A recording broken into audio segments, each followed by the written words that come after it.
রাধে রাধে বন্ধুরা, আজ আমি তোমাদেরকে তৈরি করে দেখাবো ত্রিপুরার ঐতিহ্যবাহী এবং অত্যন্ত জনপ্রিয় একটি পদ গুদক। এটি খুব স্বাস্থ্যকর এবং অসাধারণ স্বাদের একটি খাবার। তাহলে বন্ধুরা দেখে নাও আমি আজকে কিভাবে গুদকটা রান্না করি। তো আমি এখানে কিছু বরবটি নিয়ে নিয়েছি। বরবটিগুলোকে আমি এইভাবে ছোট ছোট পিস করে কেটে নিয়ে ধুয়ে নিয়েছি। আর আমি এখানে আলাদা একটা থালাতে কুমড়, বেগুন আর আলু এইভাবে ছোট ছোট টুকরো করে ধুয়ে নিয়েছি।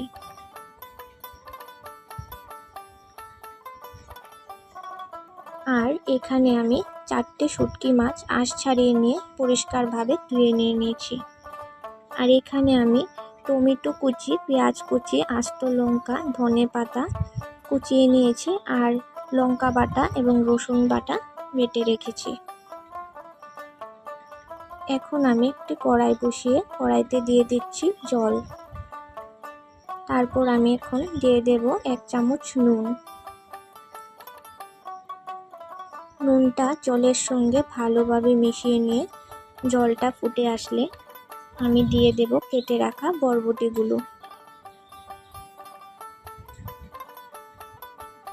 যে কোনো সবজি যদি আমরা নুন জলের সঙ্গে সেদ্ধ করে নিই তাহলে সবজি করার সময় যে স্বাদটা দেওয়া হয় ওই বিষটা নুন জলের সাথে বেরিয়ে চলে আসে। আর এইভাবে করে খেলে আমাদের স্বাস্থ্যের জন্য ভালো।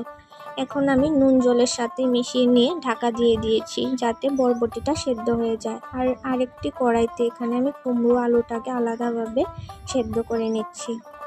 দেখো কিছুক্ষণ পর ঢাকাটা সরিয়ে নিলাম, জলটাও শুষে গেছে আর বরবটিটা দেখো কি সুন্দর সেদ্ধ হয়ে গেছে। এখন আমি বরবটিগুলোকে নামিয়ে নেব। দেখো জলটা কিরকম কালো হয়ে গেছে নুন জল দিয়ে সেদ্ধ করাতে। এখন আমি কড়াইটা পরিষ্কারভাবে ধুয়ে নিলাম। তো এখানে দেখো বরবটিগুলোকে আমি নামিয়ে নিয়ে আরও একবার পরিষ্কার জল দিয়ে ধুয়ে নেব।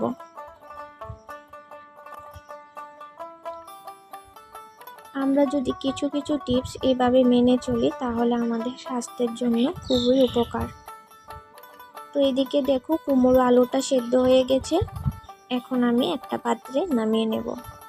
আমি এখানে কুমড়ো আলুটাকে নামিয়ে নিয়েছি আর বেগুনটাকে আমি সেদ্ধ করিনি, কারণ বেগুন এমনিতেই নরম হয়, পরে আমি রান্নার সময় বেগুনটা দেব।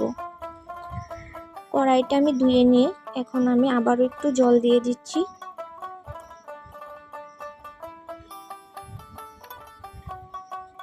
এই জলের মধ্যে আমি দিয়ে দিলাম 1 চামচ নুন।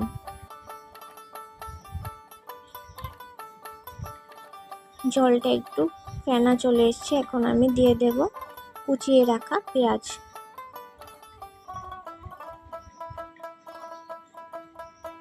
তারপর আমি দেব গোটা কিছু কাঁচা লঙ্কা।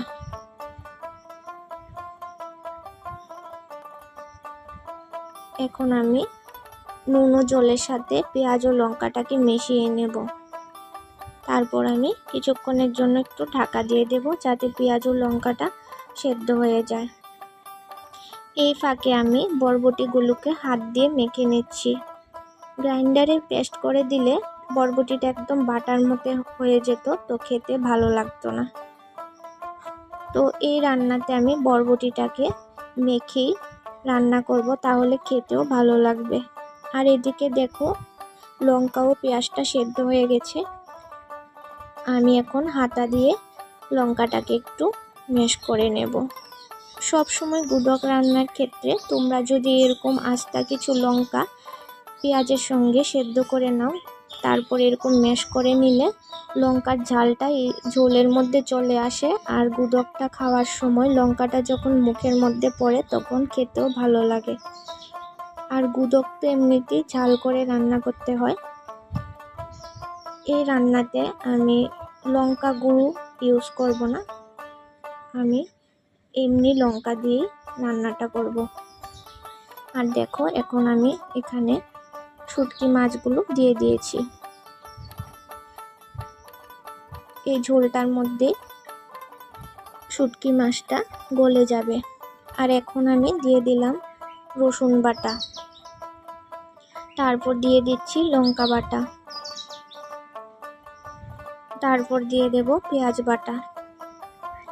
এখন আমি দিয়ে দেব টমেটো কুচি।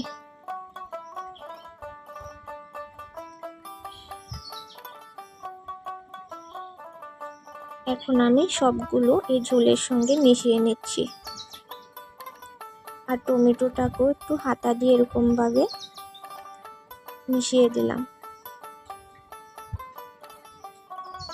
গুদক তো স্বাস্থ্যের জন্য খুবই ভালো, এটা তেল ছাড়া রান্না। আর দেখো এখন আমি এখানে দিয়ে দিলাম অল্প একটু হলুদ। গুদকে অনেকে হলুদ ব্যবহার করে না, কিন্তু আমি পার্সোনালি ব্যবহার করি, কারণ হলুদটা দিলে শুটকি মাছের যে কাঁচা গন্ধটা এটা লাগে না, আর গুদকের রঙটা একটু সুন্দর আসে, সেই জন্যই আমি এখানে একটু হলুদ ব্যবহার করলাম। হলুদটাকে আমি সবগুলোর সাথে মিশিয়ে নিয়েছি। গুদক অনেক রকমভাবেই রান্না করা যায়। আমি আজকে সবজি দিয়ে গুদকটা করছি, বাঁশকুড়ুল দিয়েও আলাদাভাবে গুদক রান্না করা যায়। তো এখন আমি এখানে একটু জল দিয়ে দিলাম। এখন আমি সবগুলোর সাথে ঝোলটাকে মিশিয়ে নিচ্ছি। তো ঝোলটা একটু ফেনা চলে আসলে সেই মুহূর্তে আমি কেটে রাখা বেগুনগুলো দিয়ে দিলাম। এই ঝোলের মধ্যে বেগুনটাকে আমি একটু সেদ্ধ করে নেব।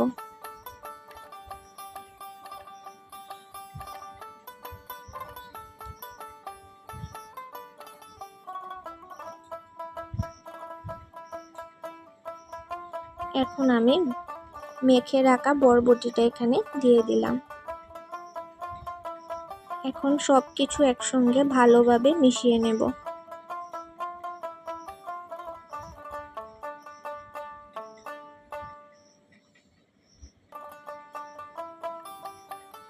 গুদক রান্না কার না ভালো লাগে, কম বেশি সবারই ভালো লাগে, আমার তো খুবই ভালো লাগে।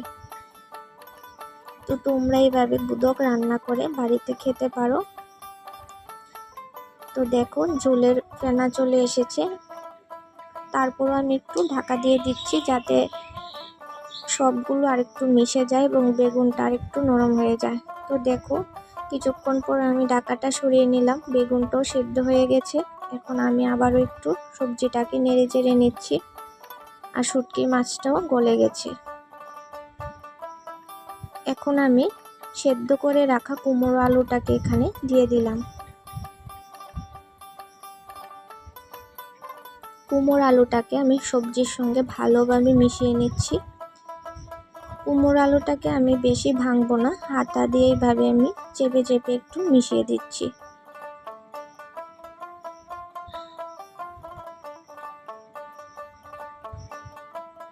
তো পরে আমি একটু জল দিয়ে দিয়েছিলাম, দিয়ে ফেনা উঠিয়ে নিয়েছিলাম। তারপর আমি এখানে লাস্ট মুহূর্তে একটু ধনেপাতা কুচি দিয়ে দিলাম, দিয়ে আমি সব সবজির সাথে একটু ধনেপাতাটাকে মিশিয়ে নিচ্ছি। খুব সুন্দর একটা স্মেল বেরিয়ে এসেছে। গুদক সত্যি খেতে দারুণ লাগে। তো দেখো আমার আজকের রান্নাটা কমপ্লিট।